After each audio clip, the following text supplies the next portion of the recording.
আসসালামু আলাইকুম। অবশেষে আমি আমার কোয়েল পাখির খাঁচাটি তৈরি করে ফেললাম।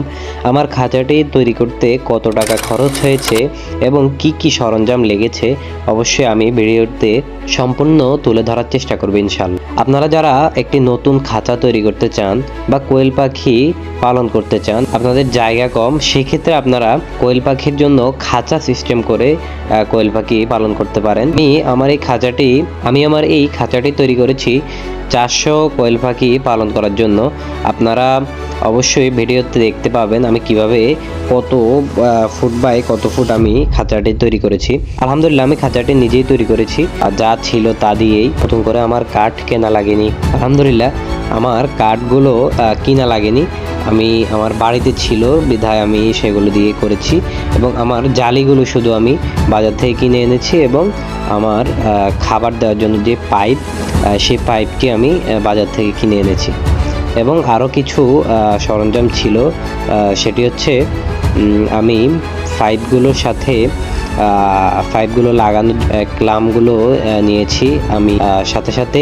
তো আপনারা যারা বাসা বাড়িতে কোয়েল পাখি পালন করতে চান তাদের জন্য এই খাঁচাটি হবে আদর্শ খাঁচা। এখানে আপনারা দেখতে পাচ্ছেন আমি ডিম গড়িয়ে এসে পড়ার যে জায়গাটা সামনে, আমি যাতে কোয়েল পাখি ডিম পাড়ার পর জায়গাতে এসে আটকে যায় আর কি। তো খাঁচাটা আপনারা অবশ্যই তৈরি করার আগে একটা জিনিস মাথায় রাখবেন, কোয়েল পাখির খাঁচা সামনের ঢেল দিতে হয় 2 ইঞ্চি আপনারা ঢেল দিবেন। আমি 2 ইঞ্চি দিয়েছি। তা আমি ইনশাল্লাহ কোয়েল পাখি পালন করা শুরু করব ইনশাল্লাহ।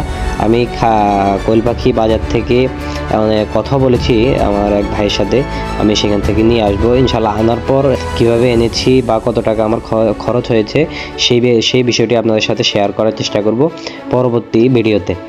এখন আমার এই খাঁচাটি তৈরি করতে টোটাল খরচ হয়েছে 3000 টাকার মতো। আমি 3000 টাকার ভিতরেই আমার এই খাঁচাটি তৈরি করে ফেলেছি, যেহেতু আমার বাড়িতে কাঠ ছিল। যদি আপনাদের বাড়িতে কাঠ না থাকে সেক্ষেত্রে আপনারা কাঠ কিনতে হবে, কিনে তারপর আপনার তৈরি করতে হবে।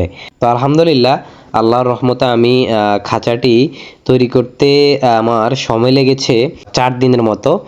আমি যেহেতু নিজে তৈরি করেছি, যদি একজন মিস্ত্রি দিয়ে আমি এই কাজটি করাতাম তাহলে হয়তো অবশ্যই 3 থেকে 4000 টাকা সে আমার থেকে পেমেন্ট নিত। তো আমার সেই দিক থেকে অনেকটাই আমি বেঁচে গিয়েছি, খরচের দিক থেকে আমি অনেকটাই বেঁচে গিয়েছিলাম আর কি নিজে করার কারণে।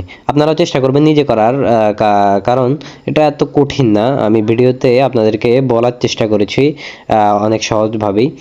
আপনারা এখানে যেই উচ্চতা এবং প্রস্থ আর দৈর্ঘ্য এগুলা যেহেতু বলে দিয়েছি, সেক্ষেত্রে আশা করি আপনাদের কষ্ট হবে না। তারপরেও আপনারা ভিডিও বারবার দেখে, যদি আপনারা কেউ তৈরি করতে চান তাহলে ভিডিও বারবার দেখবেন, তাহলে আশা করি আপনাদের যে আশা করি কেটে যাবে। এই ভিডিওতে দেখানোর চেষ্টা করছি সাইডে আমি ঢালু দিয়েছি 2 ইঞ্চি। আপনারা সেটা অবশ্যই খেয়াল রাখবেন, এটা কিন্তু মোস্ট ইম্পর্টেন্ট। পরবর্তীতে আমি যখন কোয়েল পাখি নিয়ে আসবো তখন আপনাদেরকে ভিডিও দেওয়ার চেষ্টা করব। আশা করি আপনারা সেখান থেকে অনেকটাই উপকৃত হবেন। সেই পর্যন্ত ভালো থাকবেন, সুস্থ থাকবেন। আমাদের চ্যানেলে যদি নতুন হয়ে থাকেন তাহলে অবশ্যই চ্যানেলটি সাবস্ক্রাইব করে পাশে থাকবেন এবং আমাদের জন্য দোয়া করবেন, আল্লাহ যাতে আমাদের খামারে বারাকা দান করে। সেই পর্যন্ত সুস্থ থাকবেন, আমাদের জন্য দোয়া করবেন। আসসালামু আলাইকুম।